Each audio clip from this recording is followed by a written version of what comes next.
جی ناظرین السلام علیکم، آپ کا میزبان عدنان حیدر، پروگرام خبر نشر نصرت جاوید ہمارے ساتھ ہیں۔ نصرت جمعرات کو جب ہم پروگرام کر کے گئے تو ہم اس کلیئر تھی سچویشن کچھ بہتر ہونا شروع ہو گئی، کیونکہ ہفتے کو دورہ ہو گیا جو ہم نے بدھ اور جمعرات کو رپورٹ کرتے رہے کہ فیلڈ مارشل عاصم منیر صاحب ایران جا رہے ہیں، تو وہ سیٹرڈے والے دن وہ ایران پہنچ بھی گئے، تو ہم بڑی پرامید ہو گئے سب کہ معاہدہ امریکہ اور ایران کے درمیان ہو جائے گا، اور سوموار کو جب میں انٹرو دوں گا تو بڑا زبردست انٹرو ہوگا اور خوشیوں کے ساتھ دیا گیا وہ انٹرو ہوگا، معاہدے کے نکات میں آپ کے سامنے رکھوں گا، لیکن ایسا نہیں ہوا۔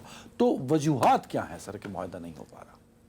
وجہ سب سے بڑی ہے، اس پروگرام میں بار بار آپ کو کہتا رہتا ہوں کہ بھائی کیا کریں، کیا کریں؟ آپ کا واسطہ دنیا کی فی الوقت واحد سپر طاقت تصور ہوتا امریکہ ملک امریکہ، اور اس کا صدر ہے ٹرمپ، جو پل میں تولا اور پل میں ماشا ہوتا ہے۔ آج اپنے دیکھنے والوں کو ہم بتا دیں، چونکہ عید کی چھٹیاں ہیں تو ہمارے بہت سارے لوگوں نے اپنے اپنے گھروں کو لوٹنا ہے، لہٰذا ہم یہ پروگرام جو ہے یہ تقریباً 5:30 پونے 6 بجے ریکارڈ کر رہے ہیں۔ تو اس لیے لمحہ بلمحہ بدلتی ہوئی صورتحال میں کچھ بھی ہو سکتا ہے، لیکن فی الوقت جو ہے ایک بری خبر ہے۔ بری خبر یہ ہے کہ ٹرمپ صاحب کہتے ہیں کہ وہ معاہدہ جس پر ہم ہفتے کی رات سے اتوار کی شام تک جو ہے شادیانے بجاتے رہے، مطمئن ہو گئے، عالمی منڈی میں تیل کی قیمتیں بھی گرنا شروع ہو گئیں، اور ہم یہ امید لگا بیٹھے بد نصیب درد کے مارے لوگ کہ یار چلو کم از کم ہمارے ہاں تیل کی قیمتوں کی وجہ سے جس کساد بازاری، افراط زر، مہنگائی کے طوفان اور بے روزگاری کے سیلاب کا خطرہ تھا، وہ اللہ تعالیٰ نے ٹال دیا۔ ہم مطمئن تھے، سچی بات ہے میرے ساتھ، حالانکہ میں ویسے بہت شکی مزاج ہوں، تم دیکھتے ہو، میں کہتا ہوں کہ غور سے پڑھو غور سے۔ ہاں، ہر ایک چیز کو احتیاط سے دیکھو۔ اب موصوف جو ہیں انہوں نے کل اشارتاً کنایتاً ایسے ہی ایک چھوڑی تھی کہ یار کتنا اچھا ہو، ایک اس پہ کرٹیسزم ہو رہا تھا نا کہ تم نے لیا کیا ہے، او بھائی میرے، تم نے حملہ کیا مارچ کے آغاز میں، 28 فروری کو سر، تو 28 فروری، ہاں مطلب ڈیٹ سب کو پتا، 28 فروری۔ ہاں تو آبنائے ہرمز جو ہے وہ تیل کی تجارت کے لیے کھلی تھی، ہاں، اب جنگ بندی بھی ہو گئی ہے، لیکن آبنائے ہرمز بند، اور وہاں سے اگر تیل جاتا ہے تو صرف وہ جہاز جا سکتا ہے جس کو کلیئرنس ملے گی ایران کے پاسداران کی طرف سے، تو تم وہ تو کھلوا نہیں پائے، اور ہمیں یہ روز کہتے رہے ہو کہ تم نے تباہ کر دی ان کی فوجی قوت، تم نے تباہ کر دی ان کی نیوی، تم نے تباہ کر دی ان کی سیاسی قیادت۔ بھائی کس دنیا میں رہ رہے ہو آپ؟ ایک مسئلہ۔ دوسری طرف مسئلہ یہ تھا کہ بہرحال ایک ملک ہوتا ہے اسرائیل، اور اسرائیل اور امریکہ کی محبتیں اور ان کی قربتیں اور ان کے آپس میں تعلق، وہ بندہ جس کو مشرق وسطیٰ کا سفیر برائے امن بنا رکھا ہے، اسٹیو وٹکوف، تو ویسے ہی اس کا وہ ہے اپنا بچپن کا شراکت دار، جب سے یہ خود یعنی کہ دھندے میں آیا ہے، لیکن دوسرا جو ہے وہ ہے جیرڈ کشنر جو اس کا داماد ہے، اور داماد بھی ایسا کہ جس کے گھر میں اسی کمرے میں جس میں جیرڈ کشنر جو ہے وہ بڑا ہوا ہے، اسی میں نیتن یاہو جو ہے جب تعلیم حاصل کرنے امریکہ گیا تھا تو وہاں رہ رہا تھا، تو ظاہر ہے کہ they are very close, Netanyahu کو اور اسرائیل کو تو اگنور نہیں کر سکتے۔ امریکہ اور اسرائیل کے تعلقات کسی ڈھکے چھپے نہیں ہیں، ٹھیک ہے۔ اب یہ کہ انہوں نے تھوڑی سی ایک پخ نکالی، انہوں نے کہا کہ جی ایران جو یہ مطالبہ کر رہا ہے کہ یہ بھی گارنٹی دے جنگ بندی کہ جی حزب اللہ کو کچھ نہیں کہا جائے گا لبنان میں، ہر فرنٹ پہ جنگ بندی ہوگی، ہاں، تو کہا یار چلو اس کے لیے کچھ شاید حل کل، لیکن آہستہ آہستہ اسرائیل دیکھو،